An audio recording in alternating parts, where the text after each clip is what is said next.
მოგესალმებით, მე ვარ მაგდა, დავით აბულაძის ქართული ტელევიზიის უფროსი მენეჯერი. დღეს ვიმყოფები კლინიკა ინოვაში, სადაც პროფესორი დავით აბულაძე ასრულებს ზოგად ბარიატრიულ ოპერაციებს. დღეს იგი შეასრულებს ეგრეთ წოდებულ მაგდის პროცედურას, რომელიც გახლავთ ინოვაციური პროცედურა ჭარბი წონის და ტიპი 2 დიაბეტის მკურნალობისათვის.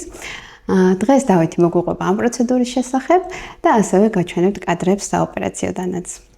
თუ როგორ ასრულებს ამ პროცედურას.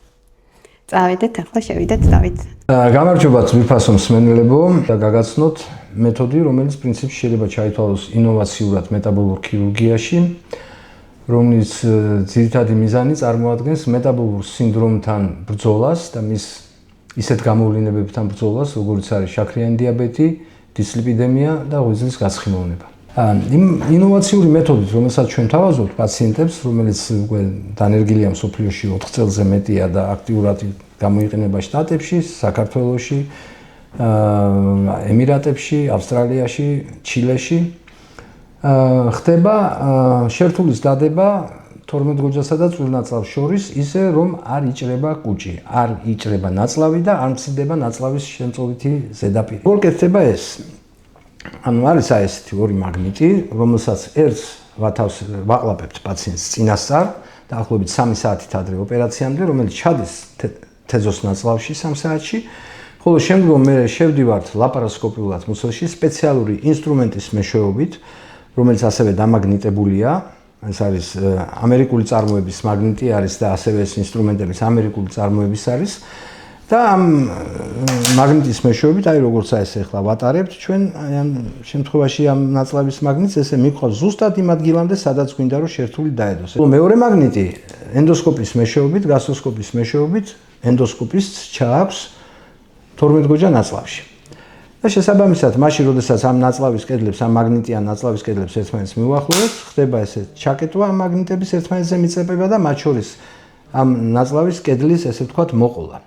რომელიც დროთა განმავლობაში დაახლოებით 3-4 კვირაში უკვე აი ამ ადგილას ვითარდება შერთული, ანუ გზა 12 გოჯა ნაწლავსა და წვრილ ნაწლავს, თეზოს ნაწლავს შორის.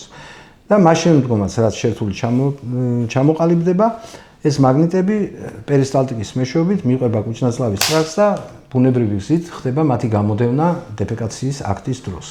ახლა რა უპირატესობა აქვს ამ მეთოდს? პირველ რიგში არ ხდება კუჭის მოჭრა, არ ხდება ნაწლავის გადაკვეთა. მეორე, ისეთი გართულება, როგორც არის ნაკერის უკმარისობა ან სისხლდენა, რომელიც როგორც წესი მაშინ, როდესაც იჭრება და იკერება ნაწლავი ან აპარატით ან ხელით, დაახლოებით მცირე პროცენტი, 1/9-იანი ალბათობა არის, მაგრამ მაინც შეიძლება აღინიშნებოდეს.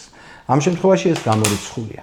კვების დაწყებიდან დაახლოებით 15 წუთში გააქტიურდეს უკვე თეზონაწლავის ჰორმონწამოფნელი უჯრედები და შესაბამისად GLP-1-ის სინთეზი გააქტიურდეს ორგანიზმში, რაც ჩვენ დაგვირეგულირებს როგორც ინსულინ რეზისტენტობას, ასევე ღვიძლის გაცხიმოვნებას და ასევე დისლიპიდემია. ლებაც აქვს ადგილი, არ იცვლება კვების მიღების ესე ვთქვათ მექანიზმი, ანუ კუჭი ადგილზეა, პაციენტს შეუძლია მიირთვას ოპერაციიდან, რა თქმა უნდა, პირველი 2-3 თვე შემაგუებელი დიეტაა, მაგრამ მე უკვე თავისუფლად შეუძლია მიირთვას ყველაფერი. ერთადერთი რასაც ახდენს ეფექტი კვებით ქცევასთან დაკავშირებით, იმიტომ რომ GLP-1-ის გამოყოფა მოქმედებს არა მარტო პანკრეასის ბეტა-უჯრედებზე, არამედ ჰიპოთალამუსს და დანაყრების ჰორმონსაც ეძახიან მაგას, ეგრეთ წოდებულ ორექსიგენულ ჰორმონს, რომლის დროსაც პაციენტი გაცილებით უფრო მალე გრძნობს დანაყრებას, შესაბამისად მიღებული საკვების პორციებიც ავტომატურად უნახევდებათ, იმიტომ რომ უბრალოდ ელემენტარულად აღარ სიამოვნებთ მეტის დამატებითი საკვების მიღება.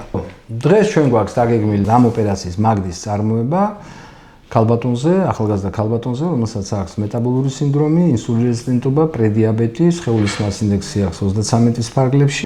პაციენტს 3 საათის წინ მიეცა პირველი მაგნიტი და ნახოთ ახლა ჯერ რენტგენში. როგორ არის ეს მაგნიტი და სად არის თუ წვრილ ნაწლავში გადასულია მაგნიტი უკვე პაციენტს პირდაპირ ავიყვანთ საოპერაციოში. ოპერაციის საშუალო ხანგრძლივობა არის 35-45 წუთი. მეორე დღეს პაციენტი მიდის სახლში. დიდი მადლობა ყურადღებისათვის. ახლა წავედით ჯერ რენტგენში და მე დიდი ალბათობით უკვე საოპერაციოში.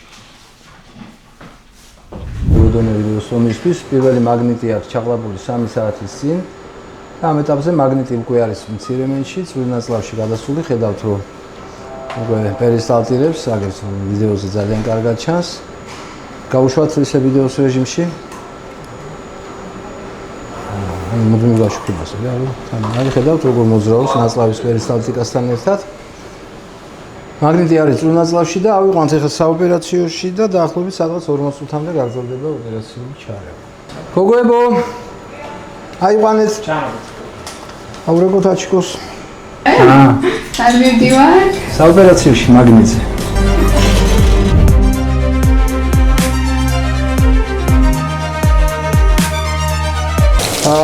ვიწყებთ მაგნიტური დუოდენოილოსტომიის ოპერაციას.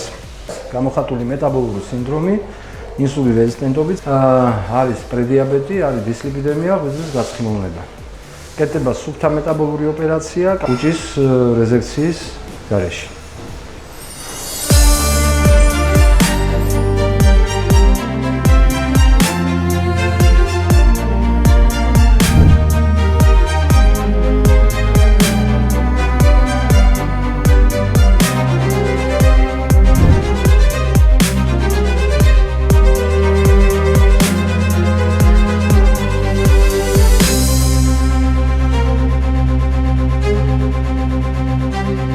მაგნიტის გასრიალება წვრილ-ნაწლავის, თეზოსნაწლავის სანათურში, რომ მივიტანოთ წინასწარ მონიშნულ ადგილს, სადაც მაგნიტები უნდა შეხვდნენ ერთმანეთს. ეხლა ბატონი ლევანი ენდოსკოპის აი აგერ არის პილორუსის სარქველი, აი აქ უნდა დაედოს ანასტომეზი. იმისათვის რომ მოახდინოს აგერ ხედავთ ეს არის კუჭი როგორ შემოდის ენდოსკოპი, ხედავთ, ხო? აქ ეტყობა კარგად კამერა იმაზე როდანას უკან შემახედე რომ ჯორჯალინა ფოტოსურად არის ორიენტირებული, კი ბატონო, სწორად არის და მორჩა. უკან გამოწვიე, როგორც ხედავთ ეს მაგნიტები მიეწევა ერთმანეთს. ეხლა მოვახდენთ ამ მაგნიტის მოცილებას.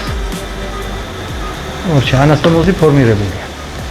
всё, მორჩა ოპერაცია.